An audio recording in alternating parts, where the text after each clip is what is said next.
Fala galera, seja bem-vindo ao canal Guitelis na área e vamos lá para mais um dia de análise do mercado cripto. Hoje a gente vai falar de semanal, hoje a gente vai falar de dados on-chain, a gente vai analisar o mercado e ver aí o que a gente tem de expectativa para os próximos dias, beleza? Se você não é inscrito no canal, considere se inscrever, aqui eu trago um mega conteúdo todos os dias da semana, principalmente quando eu falo sobre análise on-chain. E caso esse conteúdo ele venha a fazer sentido para você, deixa seu like para dar aquela força pro canal. Bom, mas chega de papo, bora ver gráfico aí que é o que nos interessa. Passando aqui pelo price action do Bitcoin, tá? A gente tem no gráfico diário aí aquilo que a gente já vem comentando há alguns dias. Lateralização, canal lateral que nós temos aqui. Havia comentado com vocês que quando a gente fizesse o rompimento dessa linha de tendência de baixa, a gente poderia ter o preço ainda se comportando de maneira lateral. Enquanto a gente não romper esse topo aqui deixado nos 28 mil dólares, romper, for embora, a gente não vai entrar em tendência de alta, a gente vai ficar em lateralização. Da mesma maneira que enquanto a gente não perder os 25 mil dólares, a gente vai continuar também em lateralização. Veja que a gente tem uma lateralização no curto prazo, que é exatamente esse canal lateral aqui que eu mostrei para você, e a gente também tem uma lateralização no longo prazo, exatamente essas duas linhas brancas aqui. Se a gente entrar em um gráfico semanal, por exemplo, saca só, se a gente olhar para um gráfico semanal, essas duas linhas brancas que nós temos são exatamente o maior suporte que nós temos, os 25 mil dólares, e a maior resistência nos 31 mil dólares. Olha só como que a média de 200 períodos, ela está simplesmente apontando para o lado, cara. A média, ela é quem dita a nossa tendência, ela vai simplesmente te falar para que direção que o mercado está. Nesse momento, a média de 200 períodos, ela está apontando para o lado, tá? E médias apontando para o lado, a gente tem um mercado lateral. Isso daqui é uma tendência de alta, isso daqui é uma tendência de baixa. Nesse momento, a gente tem um mercado lateral. Veja que sempre que a gente tiver um mercado lateral, a gente vai ter falsos movimentos. Falsos candles, falsos sinais de entrada, falsos sinais de saída, falsos rompimentos, a gente sempre vai ter falsos sinais. Geralmente, regiões laterais, né, pode ser considerado uma no trade zone, porque não é uma região de trade, porque simplesmente você tem falsos sinais. No longo prazo, a gente pode utilizar essas regiões para acumulação. A gente sempre vai comprar mais próximo da base do canal, e se você quiser também tradear o ativo, você vai vender ali na parte de cima do canal. Depende se você vai utilizar isso como no trade zone ou não. Mas saca só, o ponto é que isso daqui dá as nossas expectativas para os próximos dias. Quando a gente vê a média lateral, a gente consegue setar exatamente a nossa expectativa. Eu não espero que o mercado vá subir forte nos próximos dias, como eu também não espero que o mercado vai cair forte nos próximos dias, porque a gente está em uma tendência lateral. Enquanto o mercado não se direcionar, e o que é ele se direcionar? Cara, ele conseguir romper esse canal. O primeiro ponto é ele romper esse primeiro canal aqui no gráfico diário. Depois a gente vai ter um rompimento de um canal no semanal, que vai ser os 31 mil dólares ali, os 25 mil dólares. Mas enquanto a gente não romper esse canal no diário aqui, cara, esquece tentar identificar a direção do mercado. Porque em um dia vai subir, no outro dia ele vai cair. Sobe 2, 3 dias, depois ele vem e devolve um único candle. A gente tem isso acontecendo nesses dias aqui, ó. Saca só como a gente teve falsos rompimentos aqui, ó, várias vezes. Olha a quantidade de sombra que a gente tem aqui embaixo. A gente teve um rompimento verdadeiro, mas que não foi confirmado. Teve engolfo de alta logo em seguida. A gente teve uma baita de uma barra de sinal de movimentação de alta, foi devolvida em 2 dias seguidos. A gente também teve uma barra aqui de alta de sinal que foi devolvido no dia seguinte. Então, dentro dessa zona aqui, cara, no trade zone, ou lateralização e uma fase de acumulação aí, beleza? Bom, minha expectativa é que a gente vai fechar o ano de 2023 entre os 25 mil dólares e os 31 mil dólares, beleza? Não vejo que a gente vai sair de dentro dessa região. Se a gente olhar para dados on-chain, a gente vai ver que tem uma grande consolidação de negociações dentro dessa região. Ali, ó, entre os 26 mil dólares até os 29 mil dólares, a gente tem uma grande fase de consolidação de região. Quando a gente vê essas barras muito altas aqui, dentro de fase de capitulação, essa barra aqui ela está lá nos 16 mil dólares e 400, a gente sabe que ocorreu uma acumulação dentro dessa região. 16 mil dólares foi exatamente aqui dentro dessa fase. Quando a gente olha para essa acumulação que nós tivemos aqui, a gente vê que os players compraram e estocaram ali os seus ativos e a gente vê novas zonas com alto volume de negociação. Isso daqui são as famosas zonas de reacumulação. Ou seja, a gente está vendo o travamento do preço para que a gente tenha uma reacumulação dentro dessa região, beleza? Sigo acreditando que estamos em momentos extremamente oportunos para o Bitcoin, dá para a gente fazer o nosso investimento, pensando em ciclo de mercado, pensando lá na frente. Acredito que a gente está em excelentes momentos ainda. Não vejo mercado voltando a 20 mil dólares, não cogito a possibilidade de mercado voltar em 15 mil dólares, tá? E aqui eu posso estar completamente errado, só que eu preciso tomar uma decisão, cara, como analista. Eu não posso ficar simplesmente em cima do muro. Eu tenho que decidir, ou eu tô bullish ou eu tô bearish. Se eu tô bullish, eu tô comprado. Se eu tô bearish, eu tô vendido. Simplesmente isso. Você pode escolher exatamente de que lado você está. Eu tô bullish para os próximos anos, então eu estou comprado para os próximos anos, então eu enxergo que os 15 foi fundo, beleza? Cada analista vai ter uma visão diferente. O que a gente tem que fazer, cara, simplesmente respeitar a opinião de todo mundo e ver o que é adaptável para você, para o seu cenário, beleza? Bom, se a gente for olhar para Ether aí, a gente olhar para um semanal, né, der um zoom out para o Ether aí, olha só, isso daqui é exatamente o gráfico do Ether saindo do interdiário ali, né, porque muitas pessoas estão falando que está simplesmente derretendo e que agora acabou. Bom, se a gente olhar a média de 200 períodos no gráfico semanal aí, ela tá andando de lado. Quando a gente olha para o que temos no Ether, aí, cara, simplesmente o mesmo preço que nós estivemos lá em maio de 2022. Extrema lateralização também acontecendo no Ether.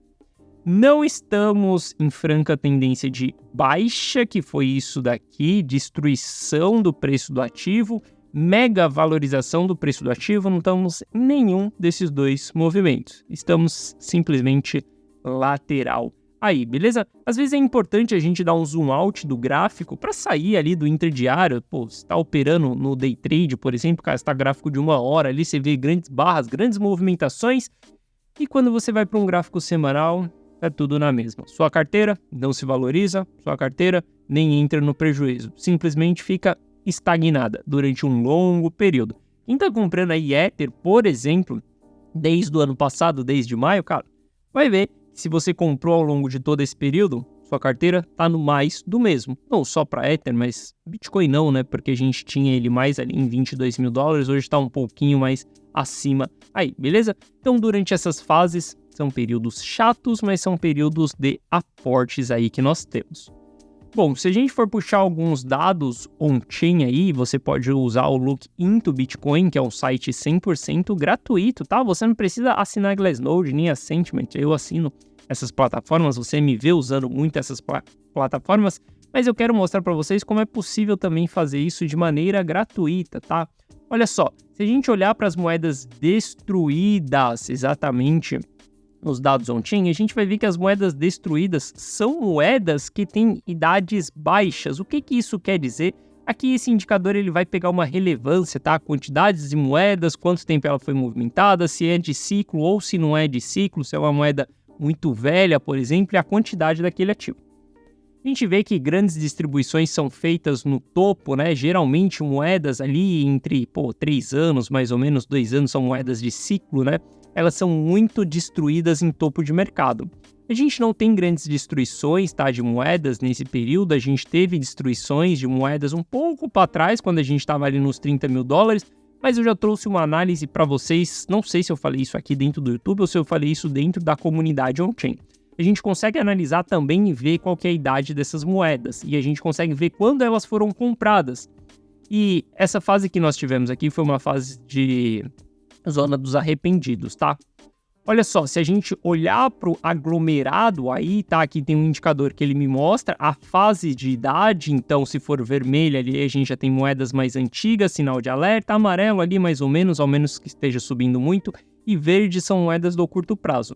Mas se a gente olhar para um consolidado, quantidade ali de moedas, a gente vê que, cara, estamos nos menores patamares de destruição de bitcoins. Menores patamares de destruição de idade, tá? Não entenda que a gente está destruindo o Bitcoin, a gente está destruindo a idade do Bitcoin. A partir do momento que eu transaciono o Bitcoin, a gente mata o TXO ali dele, a gente zera a idade dele e ele começa a contar uma idade do zero. Veja que a gente tem movimentos de capitulação, onde a gente tem aumento de moedas antigas sendo vendidas, olha lá para 2018, isso aqui é movimento de capitulação.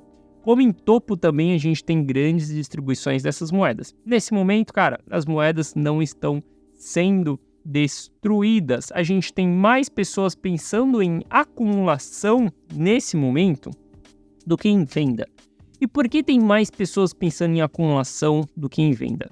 Cara, todo mundo sabe qual foi o histórico do Bitcoin. 2018 a gente saiu de $3.000, a gente bateu $68.000 em 2021. Hoje nós estamos na faixa dos $27.000. Quando você começa a olhar de 27 para 68, isso começa a se tornar atrativo, tá? Tem as pessoas que sempre vão querer comprar o ativo mais barato, mas tem pessoas que também vão entender que o ativo já está barato. E essas pessoas que entendem que o ativo já está barato, elas estão comprando e elas estão acumulando. E por que essas pessoas estão comprando e estão acumulando? Cara, se a gente puxar o indicador principal aí da análise on-chain, que é o MVRV, que é um indicador que, cara, ele vai te falar se o ativo tá caro ou se o ativo tá barato.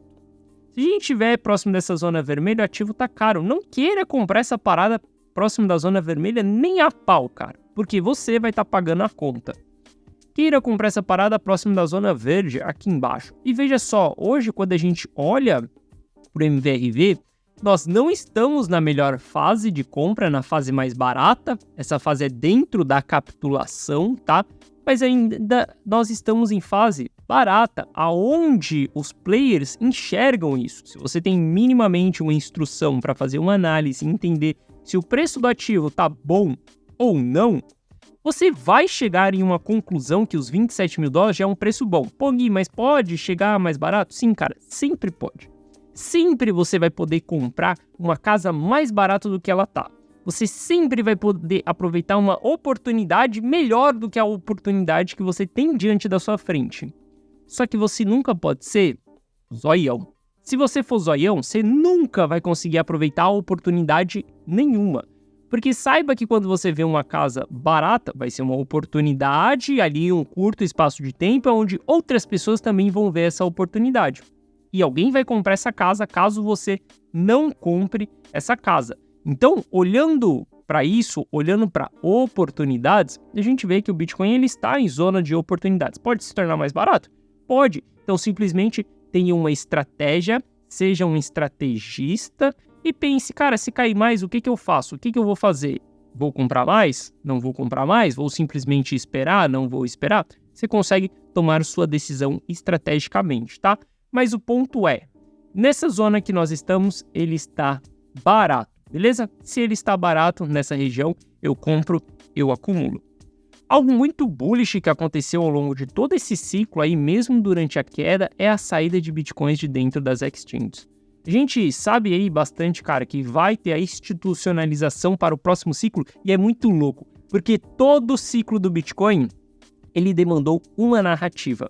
E a gente nunca teve a narrativa tão clara antes do ciclo iniciar. Eu não sei se você sabe, eu não sei quando você entrou no mercado, mas o que fez a movimentação, a narrativa que fez o Bitcoin subir de 2020 ali para 2021, foram dois fatores. Um que ele era um hedge contra a inflação e outro que seria a institucionalização do mercado cripto. Bom, essa institucionalização em 2021, 2022 ali, ela não aconteceu. Ela vai acontecer agora. E a gente já tem essa narrativa muito clara para o próximo ciclo. Halvey tá chegando aí, 2024 a gente vai ter ele, e a gente já tem uma narrativa contratada para esse período. É exatamente a aprovação dos ETFs. Olhando para o próximo ciclo, eu diria que a próxima movimentação de alta que o Bitcoin tem vai ser o ciclo mais seguro e com a call mais clara que nós tivemos antes dele acontecer. Dessa maneira, eu estou me posicionando cada vez mais e simplesmente quando eu olho para dados, eu me sinto mais confortável ainda de estar exposto. Não ficaria confortável nesse momento em não ter Bitcoin dentro da minha carteira, porque eu sinto que você não ter nesse momento vai trazer um arrependimento muito grande nos próximos 2 anos, tá? Principalmente ali, ano que vem, depois que aconteceu o halving, isso vai trazer um arrependimento muito grande. E eu falo isso porque a gente vivenciou os $15 mil quando a FTX quebrou, quando a fase de capitulação aconteceu. Tem pessoas que se arrependem de não ter comprado dentro dessa região. E essas pessoas perderam essa oportunidade. E elas querem que o mercado volte dentro dessa região para elas recuperarem essa oportunidade. Só que você perdeu, cara. A oportunidade, ela passou. Se você não conseguiu capturar, não ache que o mercado vai voltar para ele te dar essa oportunidade lá novamente. Você tem que aceitar que você perdeu aquela região. E a partir dali, você pode decidir comprar em uma nova fase de oportunidade ou não. Para mim, essa fase é entre essa lateralização, entre os 25 e os $30 mil, tá? Eu vejo que aqui a gente vai ter a nossa segunda oportunidade do ciclo. Cara, Bitcoin começou a bater $48 mil ali, a gente começou a subir, esquece. Eu só quero ver lucro na minha carteira, eu não quero colocar mais capital para dentro desse jogo, beleza? E bom, a gente vê que aí até futuros tá meio parado, né? Meio morto nos últimos dias aí. A gente vê que futuros é algo que movimentou bem o mercado no passado, só que nesse momento a gente tem futuros aí meio parados, sem muito interesse. Mercado não tem grandes sinais para grandes movimentações e a gente tem apatia nele. Lateralização e apatia. Nesse momento, tudo que a gente pode fazer é continuar trabalhando mais. Se a gente quer investir dentro de cripto, a ponta fazer dinheiro tem que continuar sendo alimentada. Não sei se você vende as suas horas, não sei se você é um CLT, não sei se você é empresário, não sei o que você é. Mas a ponta fazer dinheiro tem que continuar sendo alimentada para que a gente entre na ponta multiplicar dinheiro, beleza? Hoje à noite tem live aqui no canal, às 19 horas, a gente vai falar de DeFi, como que você faz para ter renda no automático em dólar com as suas criptos, beleza? Então é isso, forte abraço, tamo junto e eu te vejo de volta aqui amanhã, quando a gente for fazer a nossa análise de altcoin, ou hoje à noite às 19 horas, caso você esteja na live, beleza? Forte abraço e valeu!